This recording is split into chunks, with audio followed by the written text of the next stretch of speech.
muje baleko mwena gye muwangalira kansubire muli bulungi olunaku lwolwaleero tuzze ku nnono ki kusomesa bintu birimu magezi bw'oba oyagala ebintu ebirimu amagezi beerako until the end.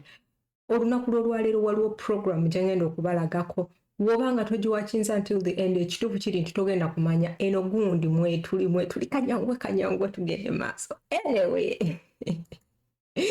genda ku Google oteekemu ekigambo kanzireyo buto olabe ekigambo kyentegeeza. Genda wano oteekemu professional fellows program oba oteekemu professional fellow program on inclusive civil engagement ne linki eri awo wansi. Ojja okwatawo ogenda kujja ku page efaanana bweti.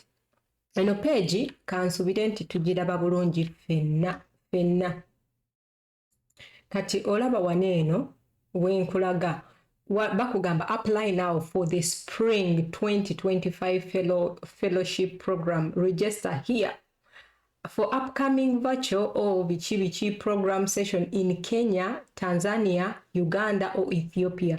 Banange eno eligibility bwobanga toina passport ya Kenya, Tanzania, Uganda or Ethiopia mukwano gwange you are not eligible oba kitegeera okubeera nga ogira bwati ne bagamba ready to lead the next generation commitment to disability inclusive civil engagement. Eno program ekwatagana ku disability omuntu yenna okola mu bantu babayita bakateyamba omuntu ng'omwana alina omukono oba biki ng'okola mu ebyo ebintu byonna bwebityo ebirimu obulemu oba omuntu bata omutwe oba biki ebintu yenna ng'okolamu obanga naawe kennyini olina obulemu ogenda kugenda mu US for 5 weeks, which means it is 1 month and 1 week bwebityawo about 10 days something like that. So obeereyo nga you learn a lot of things. Kale tugende maaso jangu waneeno weesomedde. Nze njagala nnyo omuntu nga weesomedde kubanga nze nnyinza okuba wentegeera nga tesigo okitegedde, so njagala nnyo weesomedde. Ne bakugamba wano kanzuumingewo nga bagamba sigenda bisomamu kubanga bwe bityolerere bakugamba waneeno professional program biki US for engaging leader in Africa to exchange biki lerere byonna. Kati ne bakugamba participate in a 5-week fellowship program in spring 2024 in the US. Okitegeera. So tugende waneeno ku what is the fellowship program. Gwe kennyini osobola okugigira babo bannayuganda kwe bali oba bannakenya obalabe begin your fellowship parties biki byonna pulaani bakugamba from the right to left fall 2022 oba okitegedde bibyawo onyango oyalayika munakenya. Anyway genda maaso kati njagala nkulageko era katono ku gundi waneeno eligibility omuntu eyeetaagisa okubeera nga mweno program you qualify. Egamba age 25 to 40. Actually, nabade manyi 18. 25 and 40 of the first day of the fellowship. Citizen and residents of Kenya, Tanzania, Uganda or Ethiopia. Those are the only countries, which means we are blessed. Okitegedde okubeera nga tuli kupata visa eligibility ogenda kubeera nga oli ku J1 visa oba you should be eligible to receive a US J1 visa. Kati waneeno language proficiency in English and written oba okitegedde kyenda bagamba nti osobola okugikola ku Duolingo n'ogifuna. Work experience minimum of 2 years of professional work experience. Travel ability to travel to US for 5-week program. Ndowooza ekyo mukitegedde. Omuntu yenna bwe bategeeza nga oli eligible okufuna this J1 visa bo bagenda kuwa ebyetaagisa naye naawe kennyini olina okuba n'ebyetaagisa okuba nga ofuna that visa. Okugeza olina okubeerayo n'obuntuntu gwe kennyini oba nga si kyekyo nga organization gy'okoleramu oba essomero ly'osomesamu erya disability they can write to you ne bagamba nange omuntu ono tumukkiriza okutambula okugenda okubeera nga participating in this program era tugenda kukola tuti ne bwe tuti oba ne bateekako ne bank account yaabwe bwe bityo nga bw'omanyi era ebintu ebibeera mu gundi naye ate wano tewennyonnyolako nnyo so long as you are working in that organization. Bannayuganda tukozese nnyo obwongo sisobola kikugamba wano naye gwe nga gwe kennyini funa organization esobola okuwandikira ebbaluwa ogikolera bakuteereko ebintu nga si bya bufere kubanga gundi US egenda okuwa eyo that visa they will first confirm nti okolera abantu abo oyinza okuba togira naye kasaba kuwa ebintu ebituufu nsuubira tuntegerekese bulungi anyway amaaso togafaako amaaso ganno maluma yes anyway tugende mu maaso wano bakugamba waneeno gwe kennyini byesomere oba okitegedde weesomere kati gogenda kumbuuza ekibuuzo how do I apply si bwe kiri mukwano okay tetuba tuddako anyway before kugenda ku ekyo kye tuddako nja kubalagako waneeno ku trip waneeno katono okay kati kambazumingireko waneeno eno round trip olabe bakugamba oh god I have okay nga bakugamba wano is there funding available kibuuzo gwe kennyini ogenda kyebuuzo obuuze bagenda to fundinga oba as a fellow you will receive funding and support for round trip travel between home country and the US. This is the opportunity. Fellowship related with US within the US. Travel interpretation insurance. Accident and health insurance for the duration of the fellowship in the US, living accommodation, living allowance for the meal, culture allowance to spend on books and attending the event, disability related arrangement if needed, an internet hotspot.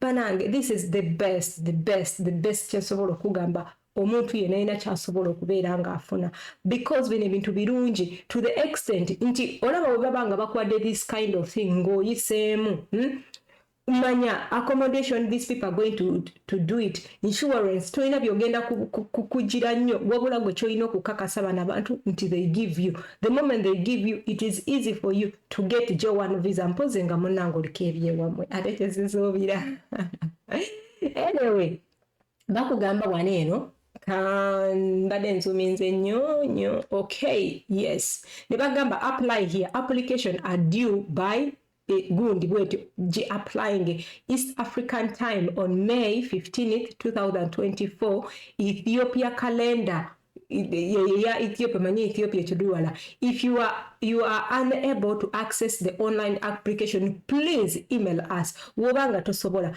but woba oyagala you come here to apply and then you start the application nyangu nnyo nga gyenkomeza that is the truth because nagigezezaako it is actually very easy to do kitegeera.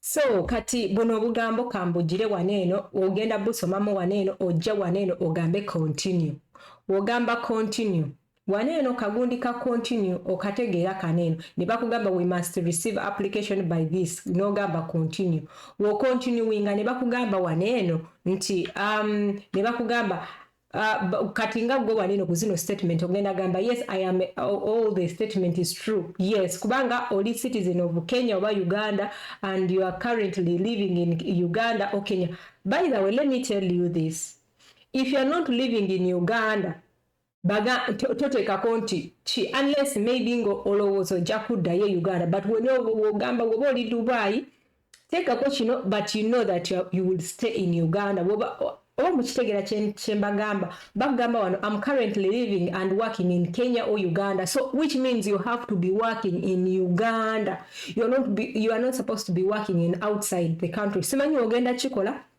but the eligibility you have to be working in Uganda okitegedde ne bagamba I'm not a citizen of of US bobanga toli citizen omuntu yenna ali citizen you are not eligible to apply anyway gamba yes I confirm bichi as far as I am aware I'm eligible for this visa bichi I have at least 2 or more years of professional work bobanga ogirina then jangu waneeno tebereza tulabye nti oli 25 and 40 meaning at least 25 years old and no older than 40 wobanga tosusaana ate nga toli less than 25 nga toli 24 wena kuba 25 oba 40 yes then we say continue Okay, ne bakugamba waneno, do you currently serve in a role either as a paid employee or bichi gwenga wobanga wokola okola voluntary, you can say wobanga wokola ofuna wakasente, it is still good. Jangu waneno olondewo kimu, I am paid,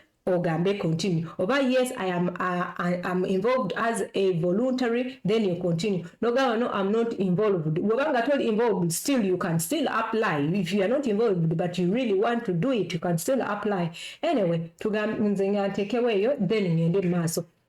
So nebakubuuza waneno, are you currently proficient in English, spoken English, bichi de gamba yes, kubanga twogera oluzungu. Oje waneno bakugambe bichi bisomee mu gamba yes, gwe kenyini wobanga kyemanyi oyogera oluzungu ate tusobola oduwandiika. Anyway, si lwe lulungi oluli awo. Ne bakubuuza waneno nti if accepted bichi beginning appointment made at the end, you yes ojja kubanga ogenda. Ne bagamba if the fellowship program can be conducted in person due to corona bichi are you committed in completing the yes, tugende maaso tugambe continue. Then ojja waneno ne bakubuuza are you committed to bichi involved yes kankikole mangu tudduke. So jangu waneno tekewa amanya go kangajuze mangu tugende maaso.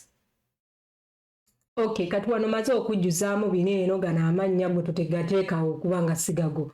Ntaddewo gano eno nenteekawo eno, oba oli mukazi oba oli musajja teekawo, oba oli mugundi teekawo. Kati wano eno oba oli musiya ziteekawo, oba otoyagala teekawo gender, yo still it is your choice.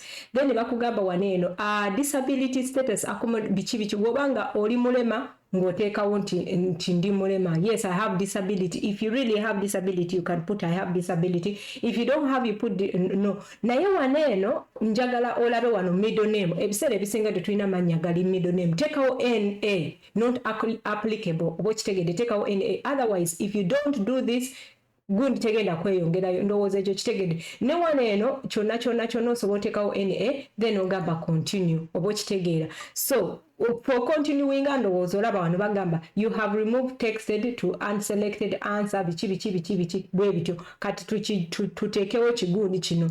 Okay, kati waneeno ntaddewo waneeno erinnya waneeno. Naye waneeno toyina teekawo kintu, obola wano baŋŋambe sinateekawo kintu. Anyway, tugende maaso. Gamba continue weyongereyo. Wogamba continue kati nze wano nyinza obutasukkawo kubanga saagala teekawo bintu byonna by'ono muntu oba kitegedde. Jangu waneeno oteekewo date of birth, yes, country of birth, teekawo ensi yo Uganda, country residence teekawo, contact number oteekewo, ne number yo ya WhatsApp, they will contact you. Anyway, yes. Anyway, place of employment, wobanga you are employed by those people, teekawo employment wo teekawo, then the title, then wandika brief description of your role and responsibility at work. Katika mbabuulire wano teweemenya nnyo, genda ku ChatGPT kenagamba otekewo role gwe gy'oyagala okubeera ng'okola role ki, olabirira baana okola ki, ng'oteekawo ng'ogamba describe oba n'oteekawo oba nursing role and responsibility at work. Bagenda kuleetera ebintu ebyo obi editingemuko katono obiteekewo, okitegedde oleme kugira gundi. Wano ne bakugamba highest level of education, oba bwe biti secondary oba bichi bwe bityo gwe kennyini n'oba nga tewasoma nnyo oba kitegedde abamu mulina secondary education ng'oteekawo ng'ogamba secondary education ng'oteekawo ebintu bannange making sure wobanga olina ky'okoze ekifu it is going to come there. Ne bagamba no, you have done this and it is wrong. That is how they are going to do it. Wekibanga kituufu then bagenda kugira. So gwe kennyini weesomere sigenda kukigira kulwawo kubanga video no muyinza obutagira bagimalayo. I love you, may God bless you. Nkwagaliza emikisa ng'ogenda feeling this thing mugiyite. Nkwagala nnyo.